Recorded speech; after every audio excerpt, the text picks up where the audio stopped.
Hey guys, it's Katie with Wild Prairie Farm and welcome back to my channel. Today we're gonna do some farm chores with the kids and work on bouquets for our farm stand. The coop hadn't been cleaned in a while, so it was definitely time to get it done. We do the deep litter method, so we don't have to clean very often, but when we do, we remove everything that's in there and get it in the compost pile.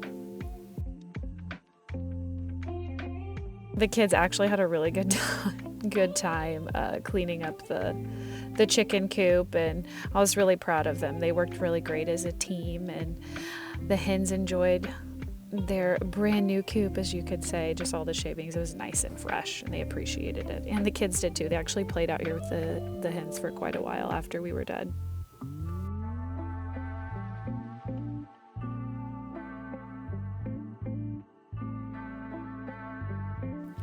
Now we're going to get into some harvesting.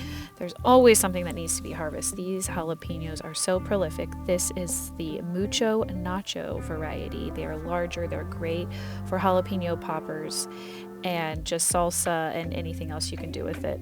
This makes me laugh. Guys, I hate creepy crawlies. I hate things. I thought I had seen something. I did not. It was a jalapeno that had fallen out of the basket, but anyway, it's worth it to be out in the garden and to grow this, but just know, yes, I may be outside, but I do not like all the bugs. Not for me.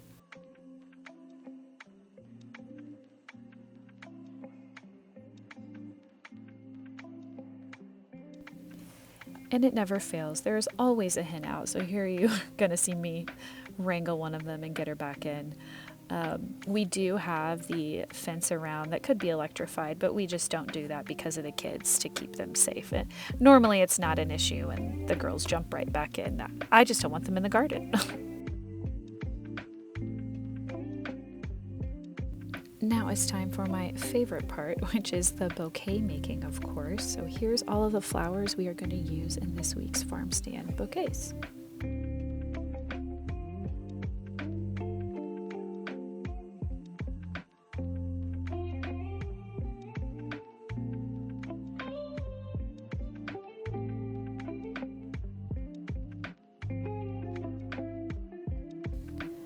For our farm stand, I make $20 wrapped bouquets in spring, summer, and fall.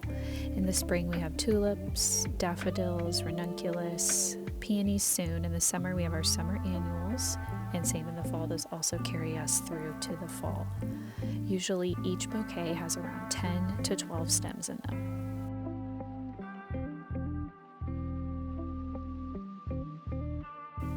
How I design each bouquet is I take one variety of flower and lay it down in its own pile. That way each flower is evenly distributed and every bouquet has the same general look to it. It might just be a different color or something like that.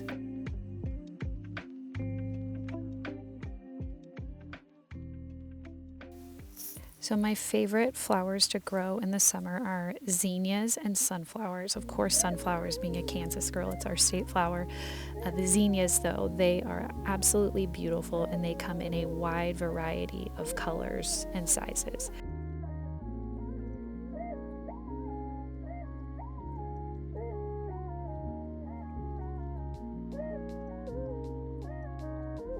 On average, I can make 10 to 20 bouquets per week for our farm stand, but that is definitely dependent upon the weather and the pests. This year, the pests have been terrible. I've had prehistoric sized grasshoppers everywhere, and I actually just lost about 90% of my fall round of sunflowers to something that just decapitated all of them. So that's one thing I'm definitely going to get better at next year, is the succession planting, just planting more. Plant more than I think I need, almost triple what I think I need, because I'm an organic farmer. I really try to spray nothing. And so with that, you're just going to succumb to the pests and to the elements. But for me, that's worth it to make sure that there's none of those toxic chemicals on any of our flowers.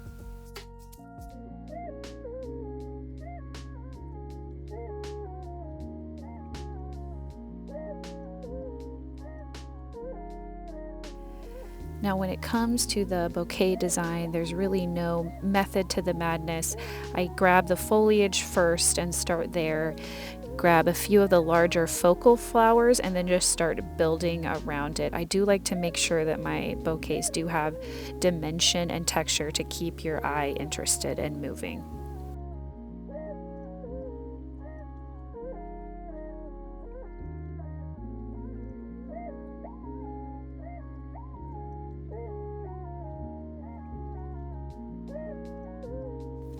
My favorite foliage to use for bouquets is actually herbs. I love that they do double duty in the garden, and because I don't spray, you can actually use these herbs for culinary purposes if you wanted to. But what I'm using here is basils, and I believe this is the regular Italian basil, but I also use lemon basil, which has an incredible citrus scent, and it makes your bouquets smell absolutely lovely, which a lot of my customers appreciate.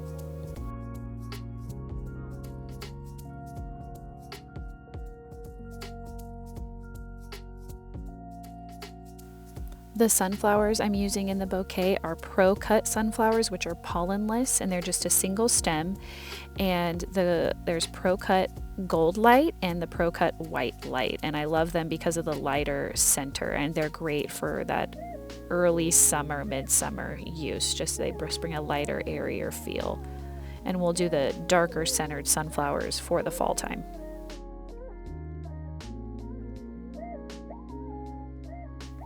For my wraps, I just use a 18 by 18 craft paper that I fold in half, and I have a sticker on it and just staple and plop into the bucket, and they're beautiful and good to go. It just gives it a nice finished look.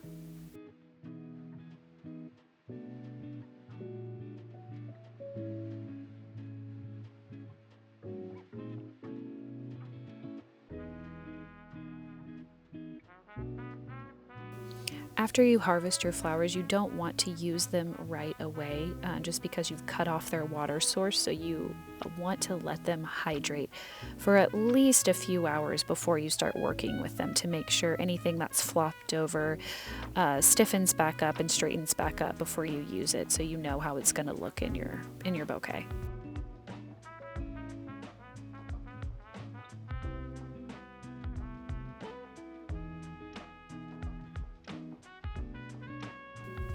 I usually harvest flowers Friday morning and start making bouquets late Friday afternoon, Friday evening to be ready for Saturday morning's farm stand. I want to make sure that my customers have the longest vase life for their flowers.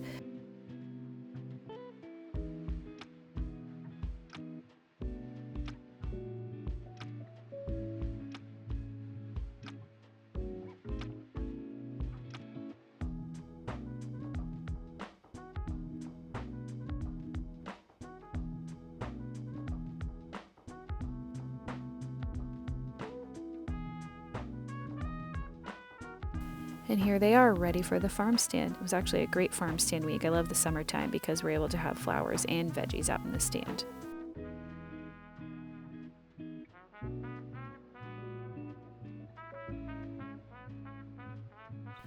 Thank you guys for joining me this week as we did some farm chores and filled up the farm stand. I hope you guys like, subscribe, and share, and join me in the next one. See you later, friends.